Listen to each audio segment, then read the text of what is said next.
जय हिंद मेरे प्यारे दोस्तों। हम लोग नदी के बारे में पढ़ चुके हैं। अरब सागर में कौन सी नदी गिरती है, कौन सी नदी बंगाल की खाड़ी में गिरती है, इनके बारे में हम लोग पढ़ चुके हैं। इस वीडियो में हम लोग पढ़ेंगे हिमालय की नदी के बारे में, कौन कौन सी हैं और कौन कौन प्रायद्वीपीय नदियाँ हैं, इन्हीं के बारे में हम लोग जानेंगे दोस्तों। तो हिमालय वाली नदी के नाम जानेंगे और किलोमीटर जानेंगे, इनका प्राचीन नाम क्या था, इनके बारे में जानेंगे। ब्रह्मपुत्र नदी, गंगा नदी, सिंधु नदी, सतलुज नदी, ब्यास नदी, रावी नदी, चिनाब नदी, झेलम नदी, कोसी नदी, गंडक, महानंदा और तीस्ता, ये सब हिमालय की नदियाँ। नदियाँ तो बहुत है, जो प्रमुख नदी हैं उन्हीं के बारे में लिखवाया गया है और उन्हीं के बारे में हम लोग पढ़ेंगे। ब्रह्मपुत्र नदी की लंबाई 2900 किलोमीटर, गंगा नदी की लंबाई 2525 किलोमीटर, सिंधु नदी की लंबाई 2800 किलोमीटर, सतलुज नदी की लंबाई 1440 किलोमीटर, ब्यास नदी की लंबाई 470 किलोमीटर, रावी नदी की लंबाई 725 किलोमीटर, चिनाब नदी की लंबाई 1180 किलोमीटर, झेलम नदी की लंबाई 720 किलोमीटर, कोसी नदी की लंबाई 720 किलोमीटर, गंडक नदी की लंबाई 765 किलोमीटर, महानंदा नदी की लंबाई 376 किलोमीटर, तीस्ता नदी की लंबाई 414 किलोमीटर। इतना आपको समझ में आ गया होगा दोस्तों।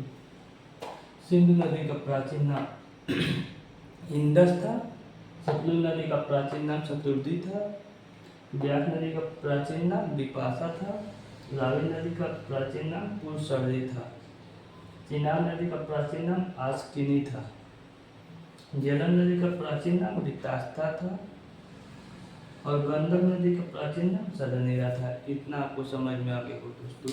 इसके बाद हम लोग जानेंगे दो चार और महत्वपूर्ण टॉपिक है उनके बारे में। भारत की सबसे चौड़ी नदी कौन सी है, तो ब्रह्मपुत्र नदी। भारत की सबसे चौड़ी नदी कौन सी है, ब्रह्मपुत्र नदी। ब्रह्मपुत्र नदी असम की शोक को, असम का शोक नदी, असम का शोक भी कहते हैं, असम का शोक को शोक भी कहते हैं। ब्रह्मपुत्र नदी को असम का शोक भी कहते हैं। गंगा नदी, गंगा नदी भारत का सबसे बड़ी नदी है, भारत का सबसे बड़ी नदी है।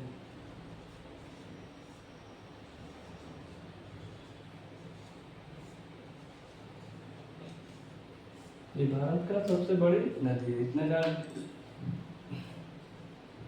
कोसी नदी को बिहार का शोक कहा जाता है, कोसी नदी को बिहार का शोक कहा जाता है।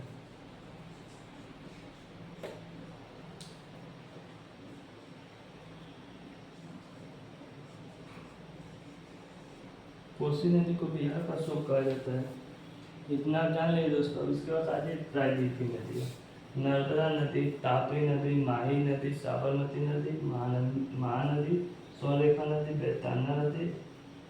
बैतरणी नदी, ब्राह्मणी नदी, बेताना नदी, जुआरी नदी, मांडवी नदी, सरस्वती नदी, पेरियार नदी, परपुया नदी, भोगई नदी, गोदावरी नदी, कृष्णा नदी, कावेरी नदी, ये सब प्रायद्वीपीय नदियाँ हैं दोस्तों। कौन सी नदी हैं, ये सब प्रायद्वीपीय नदियाँ हैं। इनमें हम लोग हिमालय की नदियाँ और प्रायद्वीपीय नदियों के बारे में जान रहे हैं। इसके पिछले वीडियो में हम लोग बंगाल की खाड़ी में और मन्नार की खाड़ी में गिरने वाली नदी के बारे में जान रहे थे। इस वीडियो में हम लोग जान रहे हैं प्रायद्वीपीय नदियाँ कौन कौन सी है और कौन सी हिमालय नदियाँ हैं। तो हिमालय नदी के बारे में जान चुके हैं और प्रायद्वीपीय नदी के बारे में जान रहे हैं। नर्मदा नदी की लंबाई 1312 किलोमीटर है, तापी नदी की लंबाई 724 किलोमीटर है, माही नदी की लंबाई 585 किलोमीटर है, साबरमती नदी की लंबाई 371 किलोमीटर है, महानदी की लंबाई 815 किलोमीटर है, स्वर्णरेखा नदी की लंबाई 474 किलोमीटर है, बैतरणी नदी की लंबाई 360 किलोमीटर है, ब्राह्मणी नदी की लंबाई 799 किलोमीटर है, जुआरी नदी की लंबाई 34 किलोमीटर है, मांडवी नदी की लंबाई 81 किलोमीटर है, सरस्वती नदी की लंबाई 128 किलोमीटर है, पेरियार नदी की लंबाई 244 किलोमीटर है, बरपुजा नदी की लंबाई 209 किलोमीटर है, भोगई नदी की लंबाई 258 किलोमीटर है, गोदावरी नदी की लंबाई 1465 किलोमीटर है, कृष्णा नदी की लंबाई 1401 किलोमीटर है, कावेरी नदी की लंबाई 800 किलोमीटर है। इतना आप लोग को अच्छे समझ में आ गया होगा दोस्तों। महानदी उड़ीसा की सूख कहा जाता है। महानदी को उड़ीसा की सूख कहा जाता है। महानदी को उड़ीसा को सूख कहा जाता है। इतना जान लिए दोस्तों। माही नदी कर्क रेखा को 2 बार काटती है। माही नदी कर्क रेखा को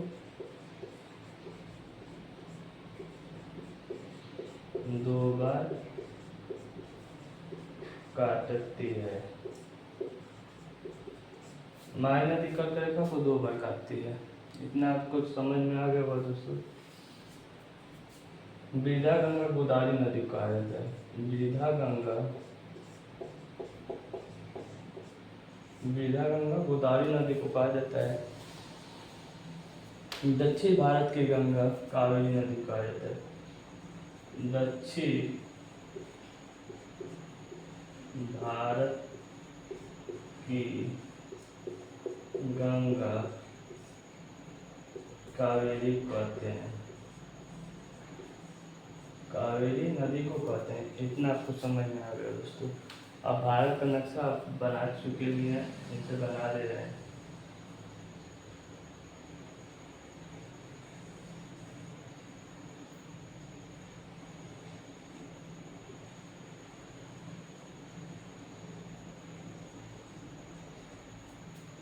इधर वाला इधर जो ऊपर से नदी इधर सब निकलते हैं।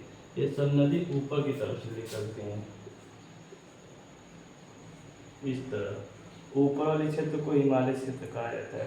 यानी कि हिमालय कहाँ से कहाँ तक फैला है? हिमालय 7 देशों में फैला है। इनके बारे में नहीं बस जान लीजिए।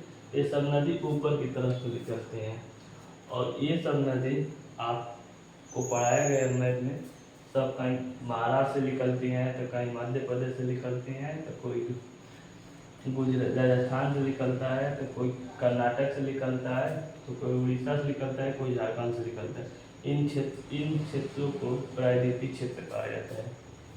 इन सभी क्षेत्रों को प्रायद्वीपीय क्षेत्र या दक्षिण का क्षेत्र कहा जाता है। ऊपर की तरफ उत्तर दिशा होता है, नीचे की तरफ आपका दक्षिण दिशा होता है, दाहिने तरफ पूर्व दिशा, बाएं तरफ पश्चिम दिशा। इधर इसके क्षेत्र, इधर नीचे वाले क्षेत्र को प्रायद्वीपीय क्षेत्र भी कहा जाता है, अर्थात दक्षिण भारत क्षेत्र कहा जाता है। कर्क रेखा के नीचे दक्षिण भारत कहा जाता है, उसके ऊपर उत्तर भारत। इतना आपको समझ में। कर्क रेखा कहाँ से गुजर रही है? इधर से गुजरी है। 8 राज्य। कौन कौन से राज्यों से? राजस्थान, गुजरात, मध्य प्रदेश, झारखंड, पश्चिम बंगाल, छत्तीसगढ़, त्रिपुरा, मिजोरम। इसके नीचे की तरफ की जितनी है नदी, ये सब प्रायद्वीपीय नदियाँ हैं। जितना ऊपर की तरफ है वो सब कौन सी नदी है? हिमालय वाली नदी। इतना आपको अच्छे से समझ में आ गया हो दोस्तों। प्रायद्वीपीय भारत की सबसे लंबी नदी कौन सी है? प्रायद्वीपीय भारत की सबसे लंबी नदी गोदावरी नदी। प्रायद्वीपीय भारत की सबसे लंबी नदी प्रायद्वीपीय भारत की लंबी नदी गोदावरी। प्रायद्वीपीय भारत की सबसे लंबी नदी गोदावरी। भारत की सबसे लंबी नदी गंगा। इसी बात पर जय हिंद।